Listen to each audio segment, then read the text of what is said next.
Hello दोस्तों, मैं आप सभी का अपने YouTube channel law between make से स्वागत करता हूं। और आज की इस वीडियो में हम जूरिस्प्रूडेंस के लेक्चर्स को आगे बढ़ाएंगे और डिस्कस करेंगे नेचर ऑफ जूरिस्प्रूडेंस का नेचर क्या है। तो आइए दोस्तों, आज की वीडियो शुरू करते हैं।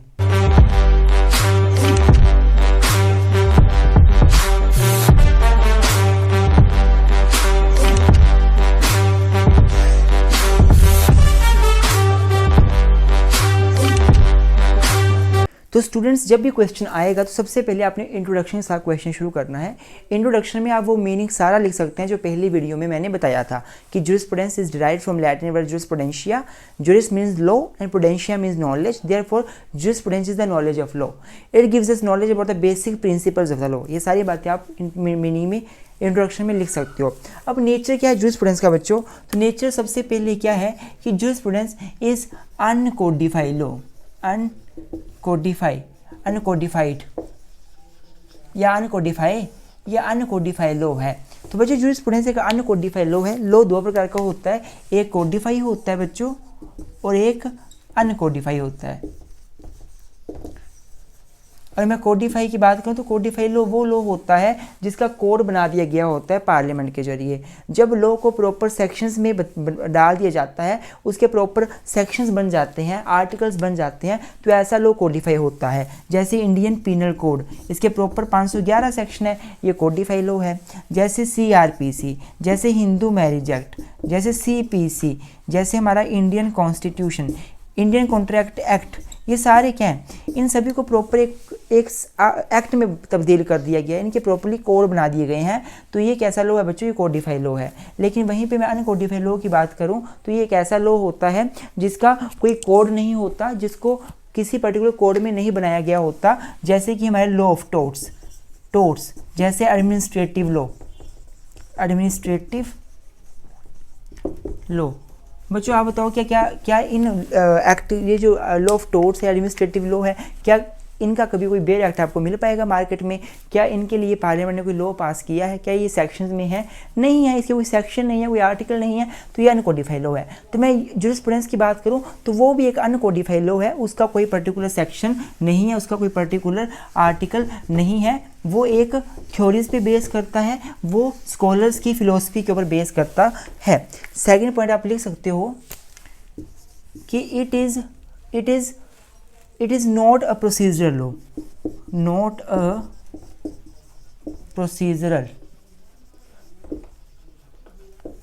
तो क्या है कि जो जूरिस्प्रूडेंस है बच्चों वो प्रोसीजरल लॉ नहीं है। लॉ दो प्रकार का होता है बच्चों, एक होता है हमारा प्रोसीजरल लॉ और एक होता है सब्सटेंटिव लॉ। अगला पॉइंट भी लिख लो साथ में, तीसरा पॉइंट भी लिख लो कि it is not substantive law. ये सब्सटेंटिव लॉ भी नहीं है, not substantive law, substantive law, it is not a substantive law. तो जो हमारा जूरिस्प्रूडेंस है उसका नेचर है वो ना तो प्रोसीजरल लॉ है ना तो सब्सटेंटिव लॉ है। तो पहले हमें समझना पड़ेगा प्रोसीजरल लॉ क्या होता है, सब्सटेंटिव लॉ क्या होता है। बच्चों सब्सटेंटिव लॉ ऐसा लॉ होता है जो आपके राइट्स के बारे में, जो आपको आपकी राइट्स के बारे में बताए, जो आपको आपकी ड्यूटीज़ के बारे में बताए, जो आपको वेरियस ऑफेंसेस की डेफिनेशंस दे, जैसे IPC, जैसे कॉन्ट्रैक्ट एक्ट, जैसे कॉन्स्टिट्यूशन। ये सारे जो मैं एक्ट लॉ के नाम बता रहा हूँ, constitutional law, Indian contract act, Hindu marriage act या IPC, ये सभी लॉज आपको क्या देते हैं? राइट्स देते हैं। आपके राइट्स कैसे देते हैं आपको? जैसे कॉन्स्टिट्यूशन राइट टू इक्वलिटी देता है, राइट टू लिबर्टी देता है, right to freedom of speech and expression देता है। जैसे आपका जो हमारा फंडामेंटल राइट्स, जो कॉन्स्टिट्यूशन है वो फंडामेंटल ड्यूटीज़ के बारे में बताता है, आपकी ड्यूटीज़ के बारे में। जो इंडियन कॉन्ट्रैक्ट एक्ट है वो बताता है कि आप कॉन्ट्रैक्ट में एंटर कर सकते हो, आपकी ड्यूटी है कॉन्ट्रैक्ट को परफॉर्म भी करो, ड्यूटी भी बताता है आपकी। IPC बताता है डिफरेंट क्राइम्स की पनिशमेंट, रेप क्या होगा, मर्डर क्या होगा, उसकी पनिशमेंट बताता है, उसके डेफिनेशन भी बताता है साथ में। तो ये सब्सटेंटिव लॉ है। लेकिन जो जूरिस्प्रूडेंस है वो एक सब्सटेंटिव लॉ नहीं है, क्योंकि वो आपको राइट्स नहीं बताता। वो केवल जो बेसिक प्रिंसिपल्स हैं, राइट का मतलब, ड्यूटी का मतलब, इनकी डेफिनेशन जरूर बताता है, पर जो बेसिक आपके राइट्स क्या क्या होंगे वो नहीं बताता है, ड्यूटीज़ क्या क्या होंगी वो नहीं बताता है। वहीं पे अगर प्रोसीजर लॉ की बात की जाए तो प्रोसीजर लॉ हमें ये बताता है कि हमने अपने राइट्स को कैसे अचीव करना है, how to achieve our rights, how to attain our rights. आपके पास राइट टू इक्वलिटी है, मान लो गवर्नमेंट ने आपके साथ भेदभाव कर दिया तो आप कहाँ जाओगे, कहाँ केस फाइल करोगे, क्या प्रोसीजर रहेगा। आपके पास राइट है कि आपको कोई गाली ना निकाले, किसी ने आपकी डेफामेशन कर दी तो क्या प्रोसीजर रहेगा, वो प्रोसीजर लॉ बताता है कि कैसे आपने अपने राइट को प्रोटेक्ट करना है। तो जूरिस्प्रूडेंस ना तो आपको प्रोसीजर बताता है राइट प्रोटेक्ट करने का, ना वो आपको राइट्स बताता है आपके राइट्स क्या हैं, वो बताता है केवल बेसिक कंसेप्ट राइट क्या है, ड्यूटी क्या है, पोजेशन क्या है। तो ये भी इसका एक नेचर है। बच्चों अगर वीडियो अच्छी लग रही होगी प्लीज़ वीडियो को लाइक कर दें।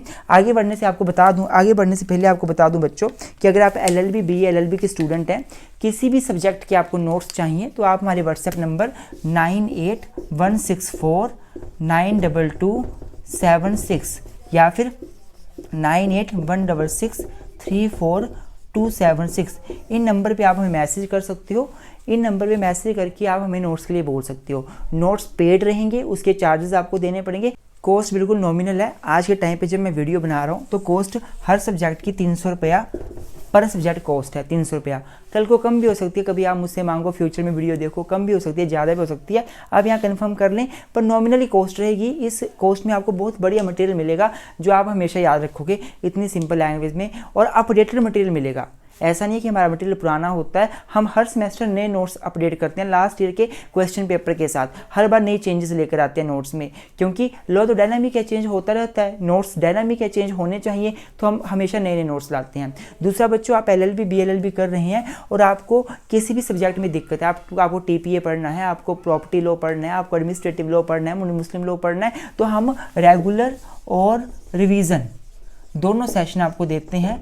ये भी पेड रहते हैं बच्चों हमारे, ये भी पेड रहते हैं। या तो 5-6 घंटे में आपको पूरा सिलेबस खत्म हो जाएगा, या रेगुलर में 15 से 20 घंटे में सिलेबस खत्म होता है। इसमें डिटेल में बताया होता है। पर जो बच्चा रेगुलर लेता है उसको रिवीजन अपने आप साथ में फ्री मिलता है। और रिवीजन की कॉस्ट तो नॉर्मल है बच्चों, आप मुझे व्हाट्सएप पे कॉन्टैक्ट कर लेना, कॉस्ट बिल्कुल नॉमिनल होगी। आप पे करके हमारे ये लेक्चर्स देख सकते हैं, आपको काफ़ी हेल्प मिलेगी। तो बच्चों अब आगे डिस्कस कर लेते हैं। तो बच्चों नेक्स्ट है कि it gives a knowledge about the basic principles of law. तो जूरिस्प्रूडेंस का नेचर क्या है, ये हमें लॉ के बेसिक प्रिंसिपल्स के बारे में बताता है। अब आप बोलोगे लॉ के बेसिक प्रिंसिपल्स क्या होते हैं, तो बच्चों हर लॉ, चाहे सिविल हो, चाहे क्रिमिनल हो, चाहे प्रोसीजरल हो, उसके कुछ प्रिंसिपल्स होते हैं जिसके ऊपर वो लॉ बेस करता है। उन प्रिंसिपल को समझना बड़ा जरूरी होता है अगर लॉ को हमने समझना है। फॉर एग्जाम्पल कॉन्स्टिट्यूशनल लॉ, उसमें हमें राइट्स बताया गया है, पर राइट का मीनिंग क्या है।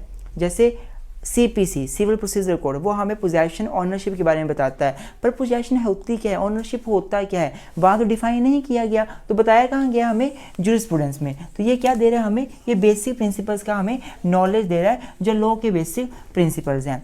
उसके बाद it is an I of law. तो जूरिस्प्रूडेंस एक आई ऑफ लॉ है। प्रोफेसर लास्की थे, उन्होंने ये बात बोली थी।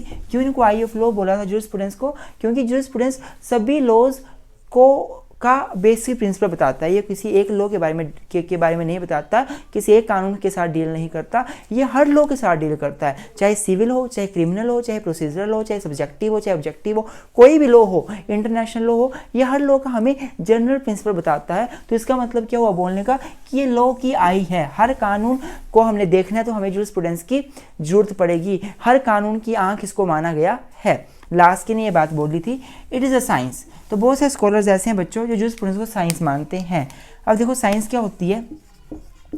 अगर मैं साइंस की बात करूं, साइंस एक ऐसा सब्जेक्ट है where we do systematic study.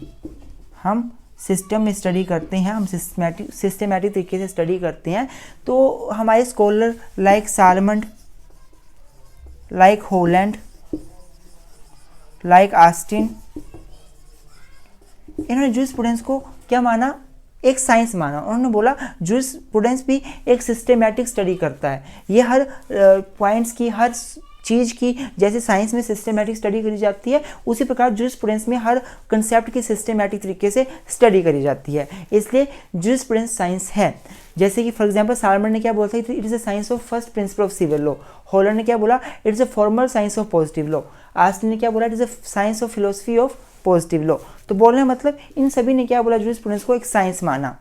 However इनको क्रिटिसाइज भी किया गया, पर क्या ये साइंस है, तो इसका नेचर है कि हाँ इन स्कॉलर्स के अनुसार ये साइंस है। ये कौन, जूरिस्प्रूडेंस। तो बच्चों हमारा जूरिस्प्रूडेंस का नेचर खत्म हो गया। अब अगली वीडियो में मिलेंगे तो डिस्कस करेंगे जूरिस्प्रूडेंस की इंपॉर्टेंस या यूटिलिटी।